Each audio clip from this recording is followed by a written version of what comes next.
정치 신세계샵에도 놀러오세요. @폴리월드.샵 시민의 목소리를 증폭하는 고출력 고품격 고음량 스피커 정치 신세계. 저는 진행을 맡은 김남훈입니다. 동부가 정치경제연구소 하승주입니다. 네, 윤갑희입니다. 소장님, 오늘의 주제 뭡니까?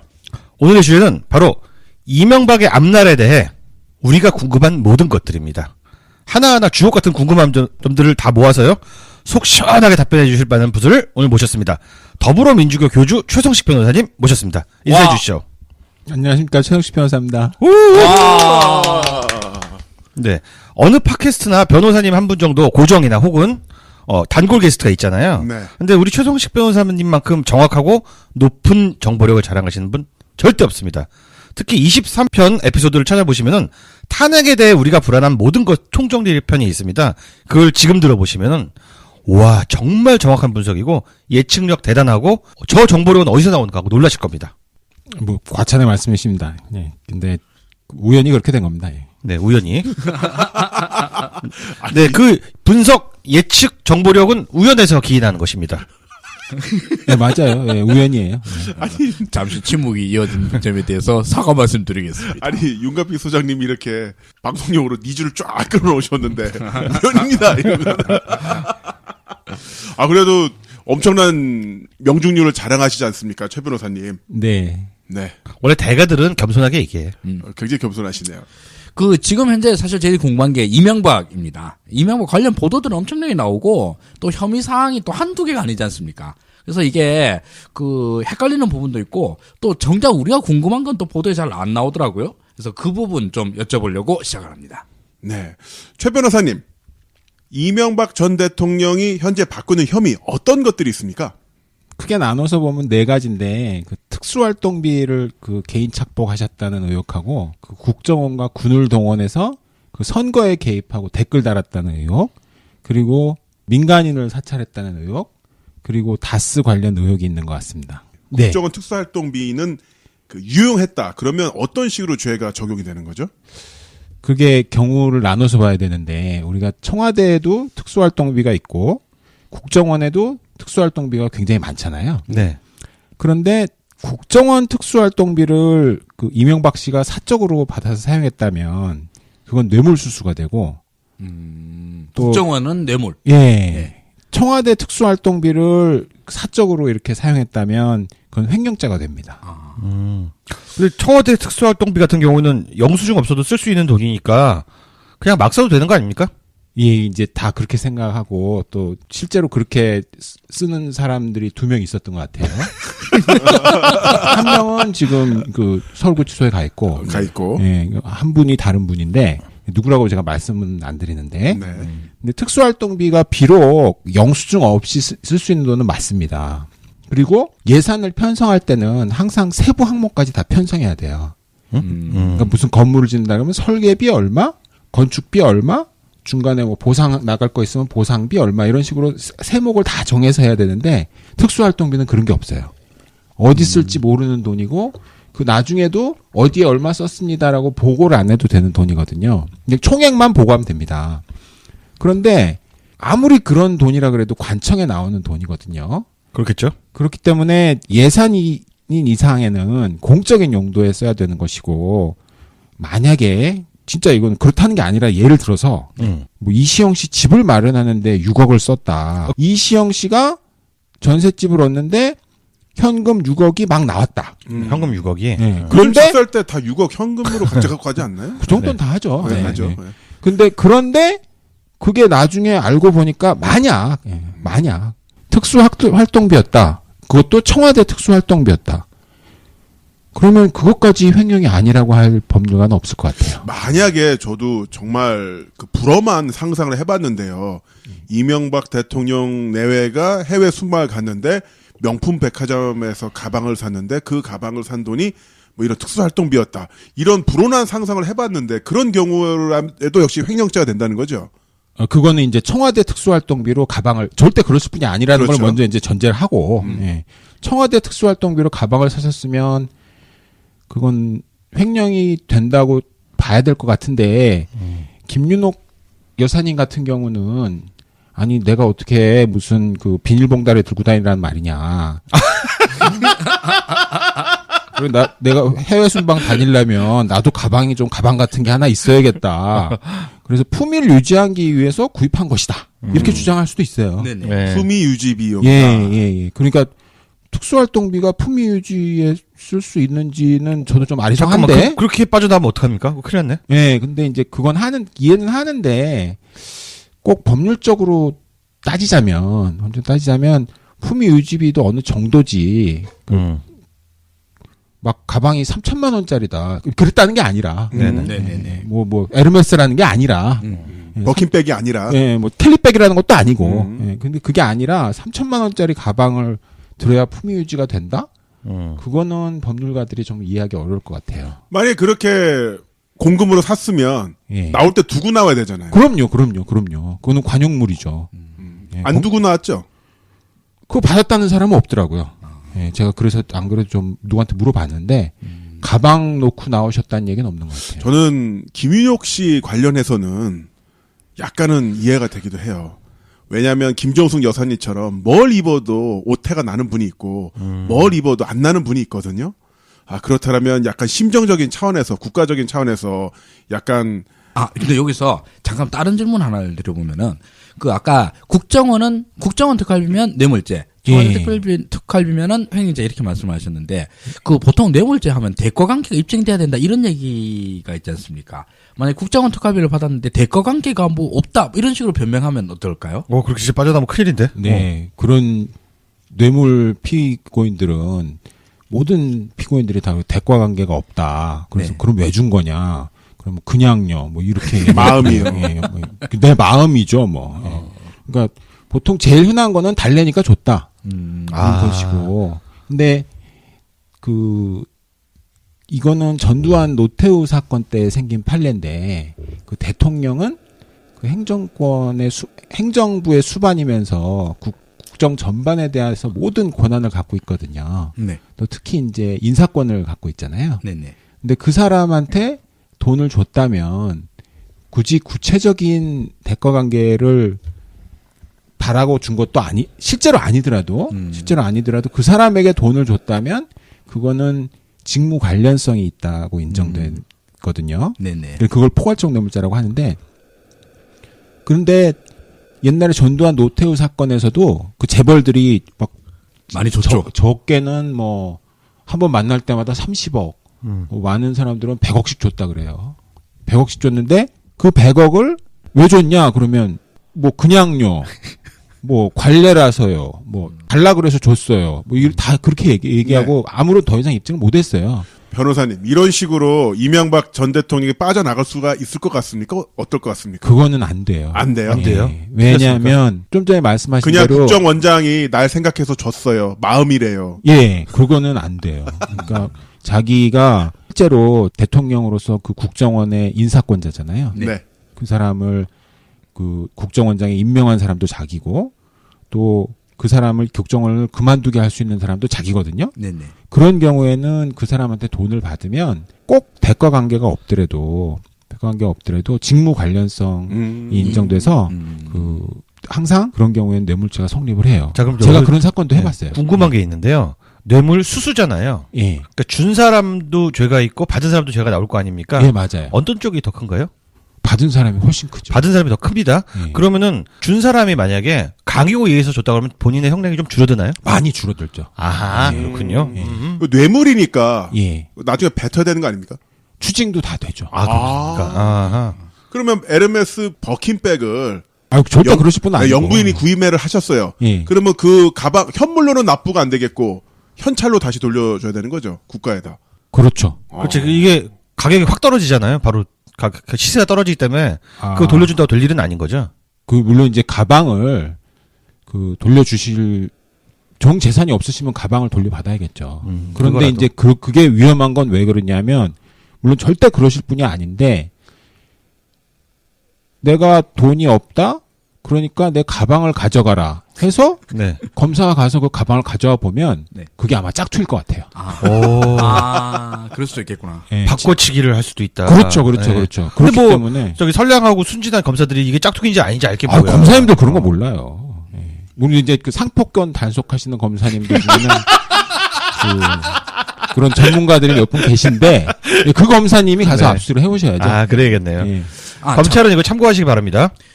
제가 저번에 한번 세게 질렀는데, 이명박 같은 경우에는 만약에 이제 수사 대상에 오른다? 그러면 제일 하기 쉬운 변명 중에 하나가, 그거 통치행위다! 이렇게 변명을 할 거다라고 생각을 했거든요.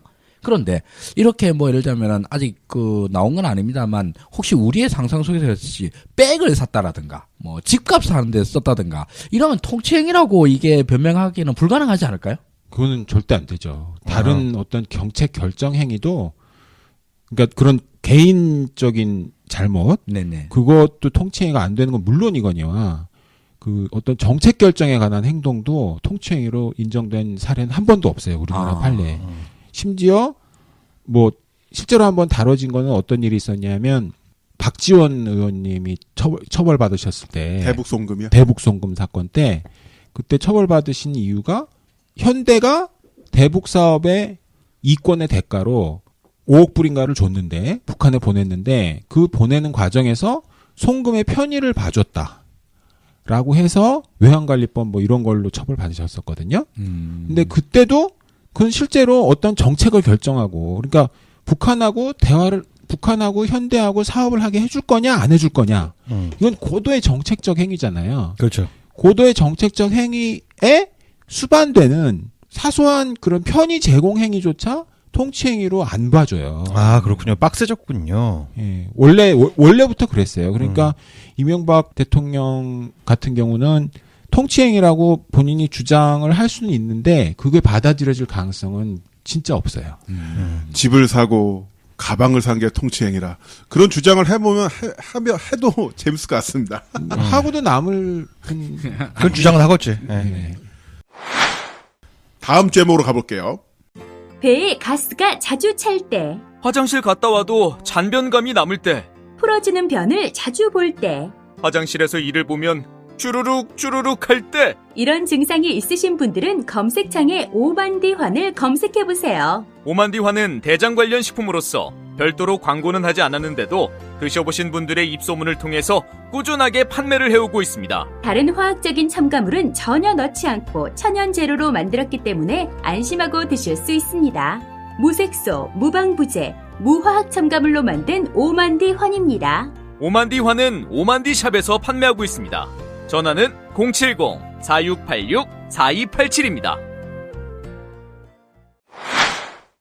국정원과 군을 이용해서 선거에 개입한 그런 부분이 있는데 김관진이나 원세훈으로부터 아직 이명박 지시로 댓글을 달았던 진술은 나오지 않은 것 같은데요.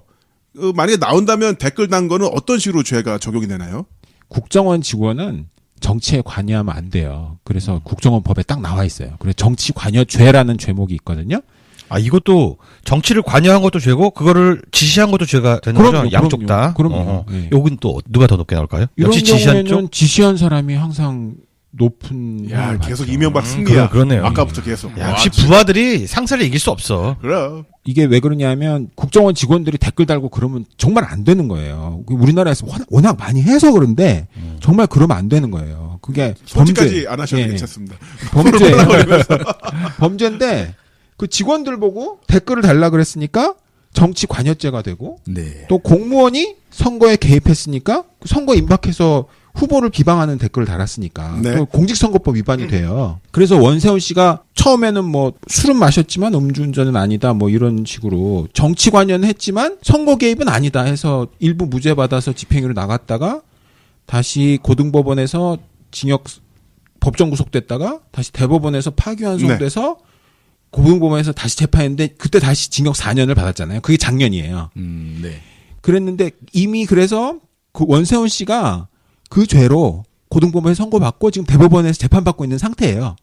그렇기 때문에 만약에 이거를 저한테 이명박 씨가 지시했어요 라고 얘기를 하면 이명박 씨도 마찬가지로 교사범이 되거든요. 4년보다는 조금 더 높게 나오겠네요. 원래는 그래야 맞는 거죠. 이것만 있다면. 그렇게 진술을 하면 원세훈의 형량은 좀 낮아질 가능성이 있습니까? 저도 근데 그게 궁금해요. 그게 이제 제가 항상 강조하는 건데 자백은 빨리 할수록 좋은 거예요. 이미 그 항소심 판결이 끝났기 때문에 사실심 변론이 종결됐어요. 그러니까 빨리 불지. 네, 그러니까 아이고, 이전에 답답해. 지금 지금 원세훈 씨가 그걸 분다 하더라도 그러니까 이제 그걸 그러니까 좀 속어를 써서 죄송합니다. 원세훈 씨가 자기가 지시를 실제로 받은 게 사실인데 그동안 말 안 하다가 말을 하더라도 이제는 원세훈 씨가 받은 징역 4년을 깎아줄 방법이 없어요. 안타깝네. 4년이면 그래도 4차 혁명 네. 산업혁명 진행 중일 테니까 버스 탄 데는 무리 없으실 것 같아요. 적응하기는 어렵지 않을 것 어렵잖아요. 같습니다. 네, 그리고 그 다음에 이제 군인도 해야죠 이제. 예, 김관진은 어떻게 되는 겁니까? 예, 그래서 군형법에도 또 마찬가지로 군인이 정치에 관여하면 안 된다고 돼 있어요. 그 뒤에 맨 뒤에 조문에 나오거든요. 근데 군인이랑 군무원을 시켜가지고 그 장군님들이 정치 댓글 달라고 해서 사이버 사령관과 심리전 단장 이분은 대령이었어요. 근데 심리전 단장이 그 항소심까지 징역형을 받았거든요. 근데 그게 군형법상 정치 관여죄랑 뭐 직권남용죄 이런 걸로. 근데 그 사람들이 한테 김관진 씨가 지시를 했다는 여러 가지 서류가 나왔어요.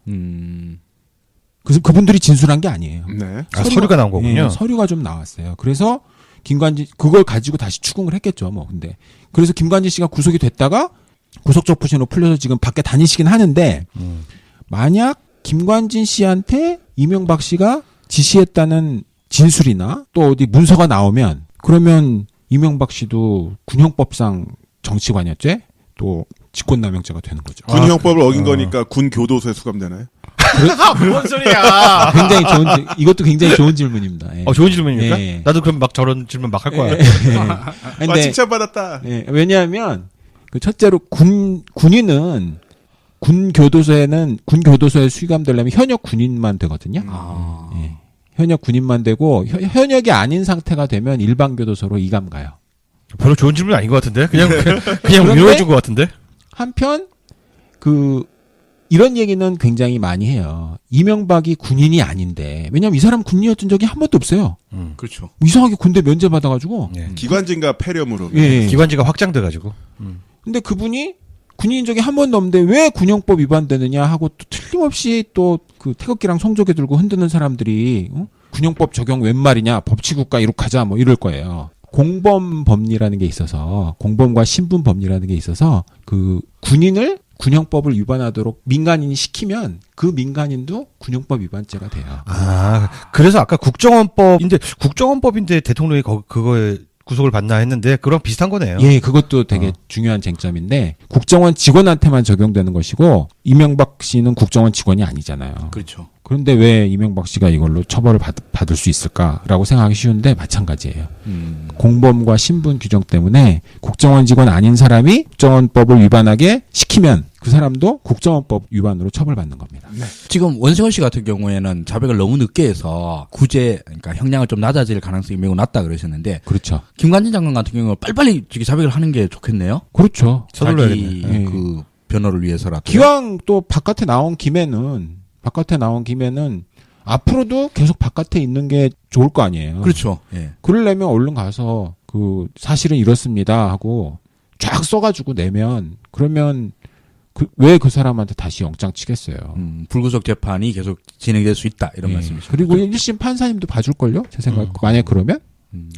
법을 보면은 이제 그 혐의마다 네. 그 죄명마다 다 공소시효가 다르잖아요. 그럼 이 댓글 공작건들은 공소시효가 얼마나 되고 여기 유지가 될 수 있는지가 궁금합니다.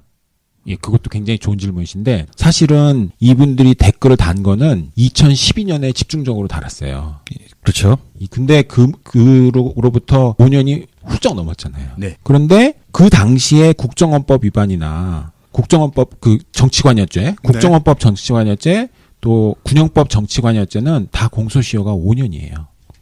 그럼 5년이 넘었으니까. 5년이 넘었어요. 아슬아슬 또 넘었다. 공직선거법 위반은 그 선거가 끝난 지 6개월이 지나면 공소시효가 만료돼요. 맞아요. 선거법은. 네. 그런데 형사소송법에 아주 중요한 규정이 있는데 공범이 기소가 되면 예. 공소시효가 정지돼요. 야, 법은 살아있다, 진짜. 야. 그래서 18대 대선이 네. 끝난 지 6개월이 딱 되기 며칠 전에 원세훈 씨가 선거법 위반죄로 기소됐어요. 그래서 지금 선거법 위반으로 재판 받고 있는 거예요. 올해도 받았지만. 예, 그래서 처음에 그 대법원에서 중간에 파기환송 한번 했을 때 저도 그때 대법원 욕 많이 했는데 사실은 꼭 그렇지는 않아요. 그래서 이명박까지 같이 걸고 넘어갈 수 있는. 공직선거법이 들어갈 수 있게 된 거죠. 이 공소시효가 까리까리했는데 아주 마음이 편해졌습니다. 네, 정리를 정말 잘해주셨고요. 자, 다음 죄로 가볼까요? 민간인 사찰. 이거 무슨 죄가 되는 거죠? 이거는 이미 그 공범들이 처벌받아서 대법원 판결까지 다 났어요. 무슨 일이었냐면 그 국무총리실하고 청와대의 행정관 비서관들이 쥐코 동영상이라고 있어요. 그걸 쥐코 동영상? 이게 뭐죠? 그 이명박을 이렇게 되게 나쁘게 평가하는 내용의 유튜브 네네. 비디오였어요. 그 인터넷에 찾아보시면 지금도 나와요. 근데 그걸 올린 그 김모 씨라는 분이 계세요. 근데 그분이 사업하시는 분이었는데 그분을 불법 사찰하고 또 영장 없이 막 가서 방실을 수색하고 그리고 괴롭혔습니다. 그래서 직권남용 권리행사 방해죄, 뭐 방실 수색죄 이런 등등으로 모두 유죄 판결을 받았고 그게 2012년에 장진수 주무관이 폭로해서 이제 다 여죄까지 다 드러나서 네. 이제 그게 그 사건이구나. 네, 처벌받아서 작년에 그 중에 이영호라는 이명박의 고용노동 비서관이 있었고 이인규라는 뭐 공직기관 비서관이 있었는데 그분들한테 국가가 그 김모 씨한테 손해배상을 해주고 네. 국가가 이 범인들한테 이영호, 이인규한테 구상금 주라. 너네가 잘못한 거니까 너네가 잘못해서 내가 손해배상을 해줬으니까 나한테 돈 주라. 이렇게 구상금 소송을 해서 이영호 씨한테 2억 2천 그리고 이인규 씨한테 1억 5천 정도 물어주라고 판결이 작년 8월달에 났어요. 국가에 내주라고. 국가에 주라고. 국가가 피해자 김모 씨한테 배상을 했으니까. 그럼 여기서 궁금한 게 이것도 마찬가지로 민간인 사찰을 지시했다는 증거가 나와야 또 그렇죠. 이명박에게 그렇죠. 형량이 가겠네요. 그렇죠. 그래서 이영호 씨를 며칠 전에 검찰이 불렀더라고요. 네.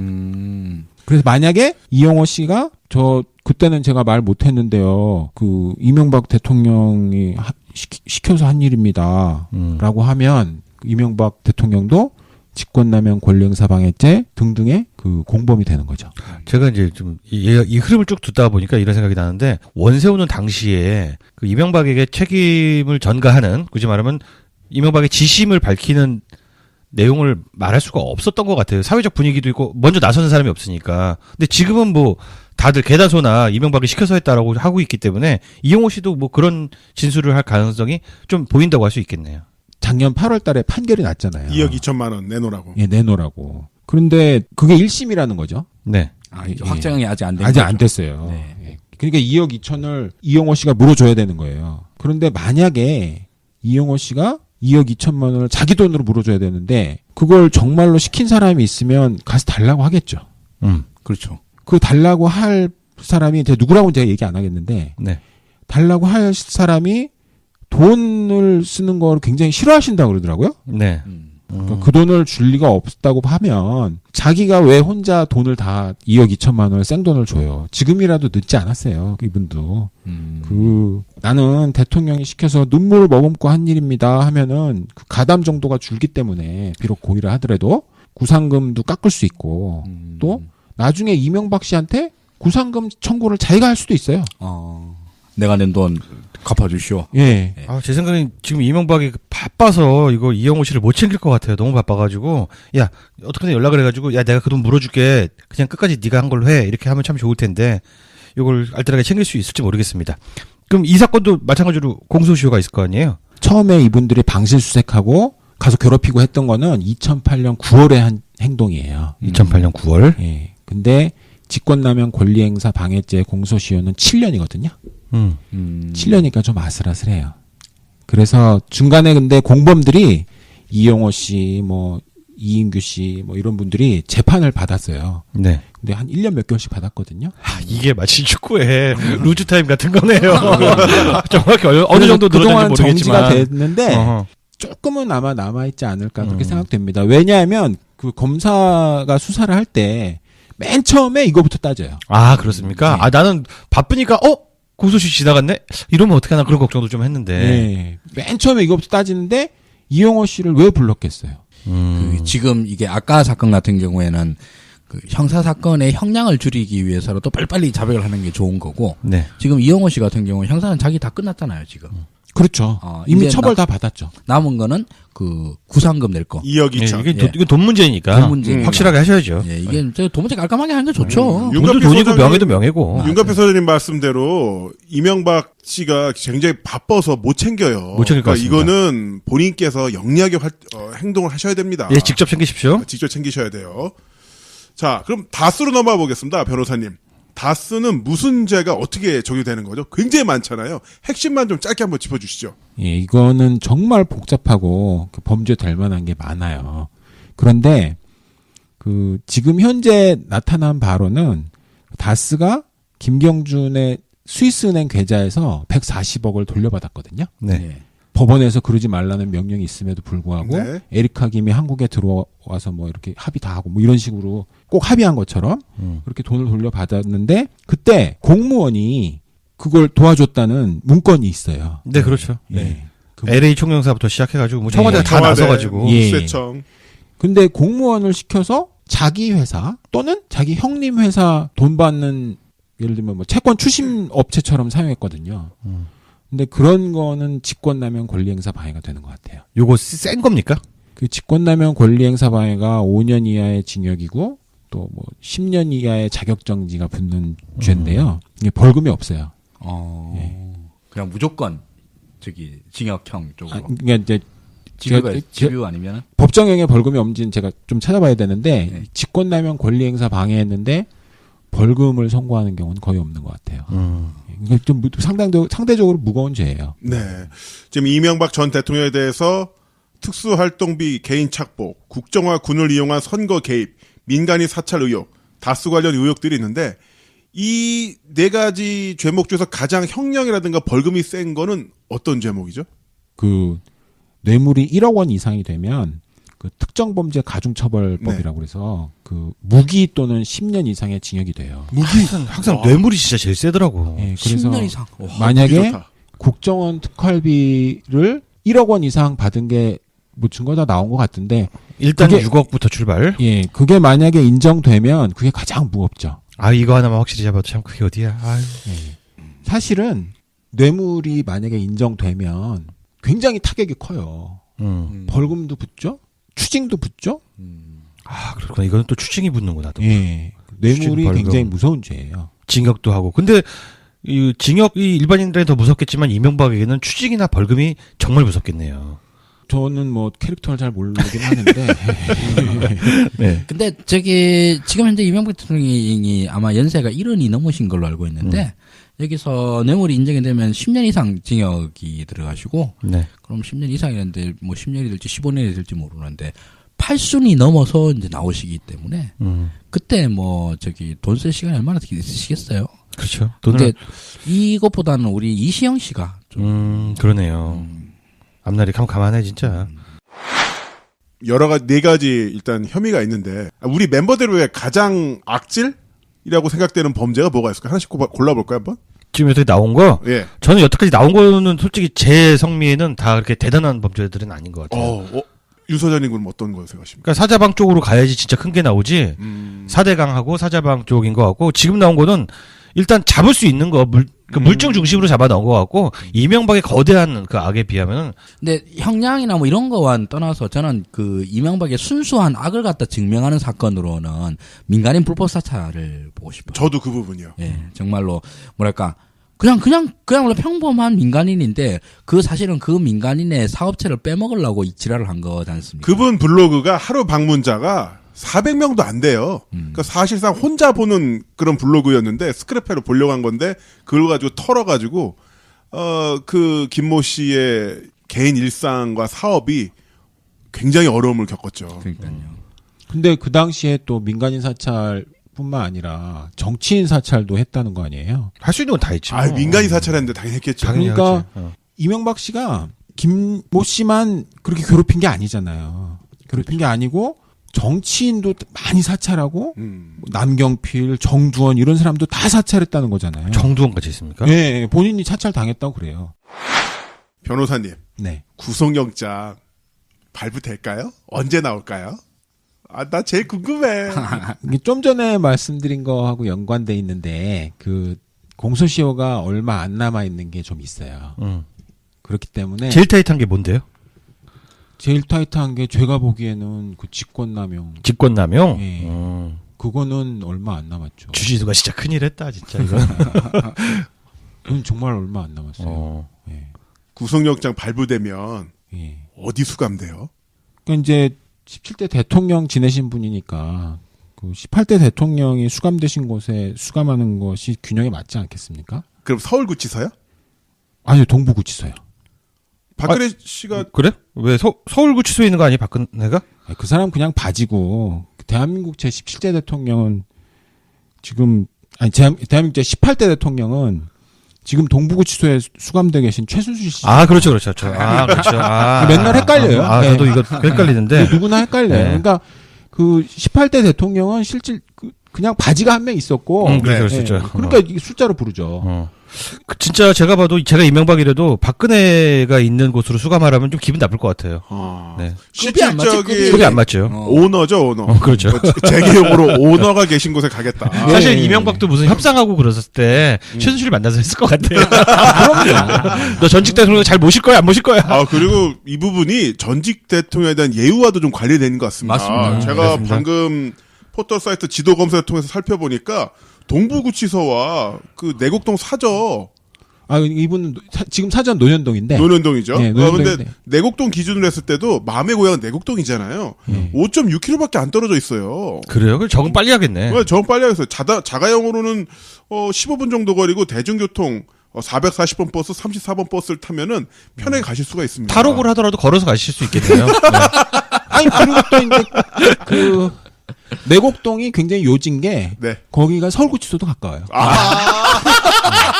제가 많이 역세권이네. 네. 옥세권. 옥세권. 더블 옥세권. 더블 옥세권 맞아요. 예. 제가 많이 다녀봤는데 투옥의 요지. 예. 내곡동에서 그 동부구치소도 가깝고 네. 그리고 서울구치소는 정말 그 길도 좋아요. 그만 얘기해서 닦아 모르겠다. 추억의 요지. 최고다. 와, 유가배 소장이 요즘 개그 스트레스가 완전 식스트레스 절정이다, 절정. 감정 몰입을 잘하면. 이명박 입장에 생각해보니까 그런 것 같아요. 가까운 데 보내주세요. 네. 동부구치소 부탁드리겠습니다. 만약에 이명박이 외국으로 도망가서 망명 신청하거나 이러면 어떻게 되는 거예요? 이런 거 걱정하시는 분들 많이 계세요. 나 진짜 걱정돼. 잠이 안 와. 지난번 발해인 갔을 때 망명설 얘기 많이 나왔잖아요. 진짜요. 그러니까 발해인 거기 더울 텐데 하면서 뭐 걱정해 주시면 체포조가 따라다니고 싶을 정도예요. 예, 그것도 이제 충분히 가능성 있는 얘기라고 생각합니다. 외국 가능성 사례를 있다. 예, 외국 사례를 봐도 최고 지도자가 나중에 부정부패에 걸리니까 네. 외국에 망명해 버리고 막 이런 경우가 있었어요. 그게 대표적인 게 페루의 후지모리 대통령인데, 네. 그러니까 이명박 씨하고 공통점이 있잖아요. 네. 그 둘 다 일본 그렇죠. 사람이잖아요. 오사카 출신. 예. 그러니까 후지모리 대통령은 페루에서 태어나긴 했는데, 근데 그것도 이제 이게 나오기 전에 하셨어야죠. 국정원 특활비 나오기 전에. 국정원 특활비 얘기가 나오기 전에 하셨어야 되는데 왜 그러냐면 네. 그 각국의 정치적 망명은 형사 범죄를 저지른 다음에 망명 신청하는 거는 안 받아주는 게 원칙이에요. 아니 그래요? 예, 그 조약이 그렇게 돼 있어요. 그러니까 어떤 정치적 탄압을 받아야만 네. 가능한 거군요. 그러니까 이명박 대통령이 그 좋아하시는 나라에 망명 신청을 해서 거기서 망명을 받아주려면 그 나라의 외교부가 보기에 그 나라의 외교부나 외무성이 보기에 이 사람이 정치적으로 탄압을 받아서 우리나라에 피신을 온 거다 이렇게 생각해야 돼요. 난 이 질문에 대해서 이렇게 법적으로 답변을 들을 줄 몰랐어. 그런데 이게 나오기 전이면 내가 모르겠는데 변호사시잖아. 그렇죠. 나오기 전이면 모르겠는데 만약 이게 실제로 그렇다는 게 아니라 만약 걸리면 네. 걸린 게 그대로 사실인 걸로 증명이 되면 아니 국가 예산 가지고 에르메스 백 산 사람이 무슨 망명을 신청하는데 받아주겠어요. 그러면 그 나라가 국격이 기스가 가요. 만약에 그냥 우리 상상으로 이명박 대통령 전 대통령이 MB가 망명 신청을 한다고 하면 우리가 추천해주고 싶은 나라가 어디가 있을까요? 저는 이런 생각이 들었는데요. 지금 그 변호사님께서 말씀하신 건 원론적인 얘기잖아요. 네. 그런데 왜 우리 대학 가려고 하는데 공부를 못해. 네. 그러면 캠퍼스에 잔디 깔아주고 들어가는 것처럼 가난한 나라로 가야 된다. 저도 그 생각했었어요. 내가 가진 저수지에는 좀 반띵 할게. 그리고 좀 더 돈 얹으면 야 나라 이름 내 이름으로 바꾸자. 명박이란다 이런 식으로. 제3세계 최대한 가난한 나라로 가면 되지 않을까. 저도 그렇게 생각했어요. 아프리카 오지 말고는 별로 네. 그렇게. 가장 가난한 나라가 바로 윗동네에 있는데 40km만 올라가면 북한이라고. 서울에서 평양까지 택시 요금 5만원 뭐 그런 거. 그러니까 고향에서 가면 빨라요. 그럼 명박이가 행복이 몇 개 사주면 들어가는 거야. 그냥. 내곡동 사저에서 노령동 기준으로 하면은 직선거리 한 80km밖에 안 될걸요. 3파선 넘어가는데. 북한으로 가면 진짜 우리나라 보수 진영은 정말 1000년 동안 집권을 못하겠다. 우리 야. 그거 하자. 북송 캠페인. 좋다. 이명박 가려면 북한 가라. 북한도 뭐 어차피 그거 저 명부에 반다고 국격에 기스가 갈 것 같지도 않고. 그렇죠. 고맙지. 이미 뭐 갈 대로 간 기스인데 뭐. 괜찮다. 네. 굉장히 현실적인 제안 같은데요. 아프리카 오지보다는 기후도 좀 나을 것 같고. 자, 이제 우리가 견적을 낼 때도 그랜드 토탈이 나오잖아요. 네. 좀 여태까지 나온 얘기 갖고 한번 그랜드 토탈을 한번 내보면은 이거 다 그냥 예상경량 갖고 다 그냥 숫자로 더하기 해서 더하면 내는 겁니까? 아니, 이제 그게 이제 그렇지가 않아요. 아, 그래요? 직업병 되게 전문적으로 말씀하시려고 한다. 변호사님 그냥 토탈로 그냥 감으로 쳐주세요. 제 생각에는 그 최순실 대통령이 최순실 대통령이요? 예. 이게 습관 자꾸 예. 입에 붙여야 돼요. 최 대통령. 예, 최 대통령이 25년 구형을 받으셨잖아요. 네. 급을 맞추기 위해서는 구형이 25년 정도는 나와야 되는 것 같아요. 검찰 네. 구형이 말씀이시죠. 검찰 검찰이 예. 법원에 원하는 게 네.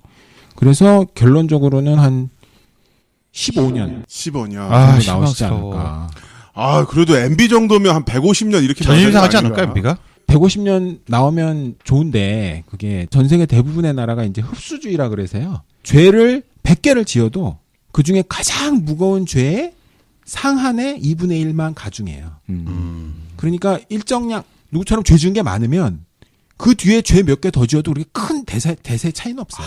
좀 아쉽네. 그렇군요. 덤프트럭 지나가면 그 뒤에 티코 지나가도 자국 안 남는 것처럼 그냥 흡수를 시켜버리는 지금 말씀하신 게 아까 뇌물이 10년이라고 했으니까 거기서 10년이 맥스면은 거기다가 50% 더해서 한 15년 보시는 거군요. 아니요. 그게 아니에요. 뇌물은 10년이 미니멈이에요. 아. 1억 이상 뇌물은 진짜 세다. 미니멈이 10년이에요. 6억이면 곱하기 6 하면 안 돼요? 그렇게 했으면 좋겠는데 그 법을 바꿔야 돼요. 네. 그런데 만약에 뇌물을 1억 이상 받은 게 인정이 됐다. 네. 근데 그 다음에 또 몇 개를 또 조사해 보니까 횡령도 한 10억 했네? 그렇게 되면 그 선고할 수 있는 형의 범위가 10년 이상 45년 이하가 돼요. 원래 징역이라는 거는 유기징역이라는 네. 거는 그 상한이 30년이라는 말이 뒤에 들어있는 거거든요. 네.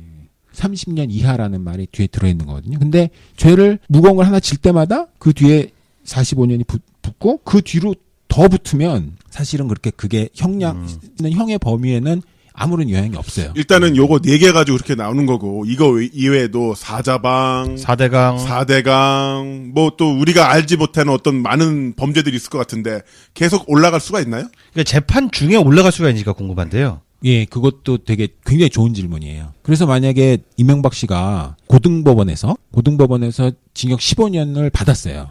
근데 그 이후에 다른 죄가 나와가지고 또 기소를 했어. 그럴 때는 흡수를 할 수가 없어요. 별건이니까 예. 그냥 플러스가 되는군요. 아, 더 커지는구나. 예. 아하. 그런데 물론 그 형법에 찾아보면 그런 경우에는 동시에 형이 선고되지 않은 점을 고려해서 형을 정하라고 해요. 그래서 뭐 그때는 형을 되게 작게 선고하는 경향이 있어요. 그런데 그래도 그거는 무시 못해요. 그러니까 기본 어쨌든 15년 깔고 나오는 대로 또 플러스가 되고 괜찮다. 아 근데 또 역에 맞춰 또 추징금 벌금도 쫙쫙 나오죠. 계속 붙죠. 만약에 그거 추징이 되는 범죄면 추징은 또 흡수주의가 없어요. 아, 추징은 다 전액해요. 야, 그럼 이거 정말 우리가 또 이명박 대통령을 또 나름대로 걱정해주는 마음이 조금이라도 생긴다 그러면 빨빨 불어라. 한 방에 치고 가는 게 제일 좋네요. 그렇죠. 왜냐하면 4대강, 자원외교, 방산비리 이런 것도 지금 당장 무슨 뭐 국정원 특활비 뭐 이런 걸로 재판 받은 다음에 엉뚱하게 서류 나오고 증거 나오고 이래가지고 잘못한 게 나오면 그러면 교도소에서 계속 왔다 갔다 하면서 재판받아야 돼요. 저도 딱 그 장면이 떠오르는데 이제 좀 적응할 만하면 또 재판받고. 예. 그래서 이감도 안 또 시켜줘요. 불어나고. 504호 나와라. 그래서 또 재판받고. 504호 될 것 같습니까? 야, 이거 진짜 징역 12년 받아서 앞이 캄캄한데 별건 받아서 또 3년 더 붙고 그러니까. 또 있다 또 보니까 또 한 2, 3년 더 받고 그렇죠. 이러면 이거 진짜 군대 제대가지고 계속 뭐 저기 1년 더 그러게요. 연기되고 이러는 거 똑같은 그러니까 거 아닙니까? 좋게는 항상 자백은 빨리 할수록 좋아요. 그렇습니다. 더 좋은 방법이 있어요. 이명박 씨가 5년 징역 5년 받을 수도 있어요. 빨리만 하면 아니 자수하면. 자수하면. 그래서 자기 혐의 사실을 숨김없이 잘 털어놓고 그렇죠. 부르기 전에 먼저 가서. 근데 부르면 안 돼요. 그럼 자수가 안 되는 거죠. 부르면 자수가 성립하지 않아요. 그럼 시간이 얼마 안 남았네요. 그렇죠. 그 이명박 변호인단은 뭐 하는 거야? 빨리빨리 서두르자. 변호인단이 아직 내가 다 마음이 급해. 구성이 안 됐어요. 그런가? 빨리 만들지. 좀 아깝네. 근데 또 궁금한 게 있습니다. 우리 최순실 대통령 같은 경우에는 징역 25년 구형을 받으면서 절규하셨어. 차라리 날 죽여라 하면서. 그렇죠. 아니, 뭐 옥사라는 소리냐 뭐 이러지 않으셨나? 맞습니다. 그런가? 아, 두 가지 얘기 다 있어요. 그러니까. 그러면 사실 나를 죽여라라고 하는 것은 차라리 나한테 사형을 구형해라 이러는 말일 수도 있지 않습니까? 저희 범죄를 저지른 피고인이 형량을 막 늘려달라고. 나한테 막 사형을 추구해달라 해달라 이렇게 얘기를 하면 형량이 올라갈 수도 있을까요? 이명박 씨가 지금 나오는 혐의에 사형이 있는 범죄는 없고 무기까지는 있는 예, 거죠. 무기까지만 있어요. 아, 예. 아깝네. 근데 이제 그런 식으로 법정에서 얘기하는 사람들이 가끔 있어요. 근데 우리 일반인 상식으로는 겁나서 법정에서 말도 잘 못할 것 같고 또 실제로 많은 사람이 말을 잘 못해요. 그런데 그렇게 되더라고요. 네. 그런데 최순실 전 대통령 같은 경우는 법정을 뭐 엄청 다니잖아요. 뭐 네. 일주일 내내 법정을 다니잖아요. 이제 프로 전문가 법정로. 되셨잖아요. 예, 프로 법정로. 예, 그러니까 법정 출입도 여러 번 하다 보면 막 만만하고 졸고 그래요. 박근혜는 특히 너무 익숙하니까 막 자더라고 그냥. 예. 이명박이 만약에 법인이라든가 이렇게 의뢰를 하게 된다면 네. 이 정도 건으로 물건이 들어오면 그 수임료 같은 경우는 어떻게 되나요? 그냥 궁금해서 여쭙는 건데 얼마 정도 해야 변호사들 부르는 게 값 아닌가 그 정도는? 부르는 게 값이 되나? 근데 이제 모든 변호사는 그 의뢰인의 사회적 평판이 나쁘다는 이유로 변론을 거부할 수는 없어요. 네. 만약에 이 정도 건수면은 금액 얼마 정도 될 것 같아요? 정직하게 하면 그 사무실에 3년 매출을 다 받아야죠. 그래, 3년 동안 일 안 들어올 것 같으니까. 다른 일 못해요. 아. 혐의가 너무 많기 때문에. 네. 다른 일을 할 수가 없어요. 전담. 이게 이래거나 실패하면 너 나 때문에 유명해지잖아. 네, 이건 공짜로 해달라고 그럴 거예요. 오. 네. 그리고 협찬해달라고. 네, 또 중요한 게 3년분 매출을 받아야 되는데 제가 그동안 뭐 직간접으로 들은 얘기에 따르면 그 매출액을 전액 다 받을 때까지는 전액 다 통장에 입금될 때까지는 변론 활동을 시작하면 안 돼요. 믿을 수 없으니까. 예, 왜냐하면 처음에 한 10% 주고 나서 뭐 끝까지 안 주고 뭐 이런 경우에 뭐 아무 대책이 없잖아요. 아, 난 이명박 그냥 국선 변호사 쓸 것 같아. 야, 정말 근데 변호사가 이명박한테 돈 뜯기는 사태가 벌어지면 참 그 변호사는 얼마나 치욕스러울까. 그리고- 아니, 뜯긴 사람 우리나라 전체가 뜯겼는데요, 뭐. 맞아. 아, 그렇구나. 일종의 룰렛으로 국선 변호인이 선정이 됐어. 오늘 내 순번이 이명박이야. 그러면 그 변호인의 느낄 그 감정도 네. 예, 대단할 것 같네요. 씨발 이걸 내보고 다 하라고? 아니, 진짜 정말 양이 많은 것 같아요. 국선 변호사가 혼자서 그걸 맡게 되면 어떤 일이 생기냐면은 질문을 하는데 답변을 못해. 저도 그거 아직 파악하지 못한 범죄라. 그냥 뭐 미안하다 해야지. 피고인이 뭐 나이가 많으니까 용서해 주세요. 그럼. 네, 그게 좋겠네요. 70살이 넘었잖아요. 네. 그것도 이제 굉장히 중요한 네. 양형 요건이에요. 고령인 점을 감안하여. 예. 그렇군요. 고려인 점을 감안해서 그냥 편하게 계속 계셨으면 합니다. 뭐, 한 100년 이렇게 때리면 안 되나? 그러니까. 아, 진짜 하나 또 궁금한 게 네. 언제쯤 포토란에 쓰게 될까요? 윤가피 소장님 같은 경우는 1말 2초? 1말 2초를 보셨어요. 빨리 알려주세요. 그 날짜 다 알고 계시잖아요, 솔직히. 네, 그 2월 24일 전에는 서야 돼요. 2월 24일이. 예. 왜 그러냐면 얘기 안 해주려고 그랬는데 제가 생각하기에는 뭔가 공소시효가 아까 말씀드렸잖아요. 네. 아슬아슬한 게 몇 개 있다고. 아리까리한 게 몇 개 예, 있어요. 근데 이명박 씨 같은 경우는 대한민국 대통령이었기 때문에 대통령으로 근무하는 동안에는 또 공소시효가 진행 안 해요. 오! 음, 그렇죠. 정지되죠 그때는. 예. 그래요. 그러니까 돌아오는 2월 25일이 무슨 날이냐면 그 인수위에 넘겨준 날? 이명박 씨가 대통령에서 퇴임한 지 5년이 되는 날이에요. 굉장히 중요한 그때부터 날이군요. 공소시효가 다시 재개되는 날이고. 그렇죠. 그러니까 그게 되게 중요하죠. 공소시효 5년짜리 범죄도 많이 있거든요. 네. 그러니까 전직 대통령이 검찰청 포토라인에 서는 비극적인 날 최성식 변호사님께서는 어떤 축하 이벤트를 하실 건지 궁금하기도 하거든요. 글쎄 뭐 와인을 좋은 걸 하나 딸까 그 생각 중입니다. 어디서 따실 겁니까? 뭐 집에서 딸까 했는데 뭐 찾아뵙겠습니다. 자, 이렇게 해서 최성식 변호사님과 함께 이명박 전 대통령에 대한 혐의점 정리해봤고요. 어떤 형량까지 또 어떻게 진행될지를 자세하게 살펴봤습니다. 속이 후련합니다. 아마 최근에 정치 팟캐스트, 시사 팟캐스트, 라디오 프로그램 통 털어서 이렇게 우리처럼 1시간 풀로 정리한 방송 우리밖에 없지 않나요? 진짜 최성식 변호사님 진짜 감사하게 생각하셔야 돼요. 딴 데 나가면 5분밖에 시간 안 줍니다. 우리 1시간씩 통통. 네. 그런가요? 우리한테 감사하셔야 돼요. 이렇게 홍보할 수 있기를 줬잖아요. 우리 MBI니까 우리가 MB 처럼 돼버렸어. 아니, 나는 뭐 홍보 안 해도 되는데. 최성식 변호사님 감사드리고요. 다음 시간에도 또 멋진 저희가 또 조언 구할 수 있으면 바로 연락드릴 테니까 그때 또 바로바로 나오죠. 바로바로. 바로 와주실 거죠? 예, 또 나올게요. 네. 감사합니다. 저희들 영광입니다. 제가 몇 분한테 제가 모르는 거 많으니까 제가 여쭤봤었거든요. 그래서 박범계 의원님하고요. 네. 또 박영선 의원님, 그리고 광주의 법무법인 맥의 권호성 변호사님한테 제가 여러 가지 자문을 구해서 이분들이 굉장히 친절하게 알려주셨습니다. 오늘 방송을 열심히 위해서 하셨구나. 현직 의원 2분과 법무법인의 또 변호사님 다른 분과 정리를 하신 거예요. 정치시대 콘텐츠가 이렇습니다. 아니, 틀리면 안 되니까. 또 더구나 1위 팟캐스트인데. 그러니까요. 다음부터 오실 때는 뭐 좀 갖고 오세요. 먹을 거라도. 좀 자세가 안 돼 계시네. 에티켓가 안 좋으셔. 술 사신데. 우리 술 얻어먹는 거야? 그만해. 농담인 거 알죠, 성식이 형? 대답 안 한다. 그리고 저는 개업 변호사 업무를 안 하기 때문에 저는 뭐 그거는 홍보나 이런 거는 별로 필요가 없어요. 네, 예. 빨리 개업을 하세요.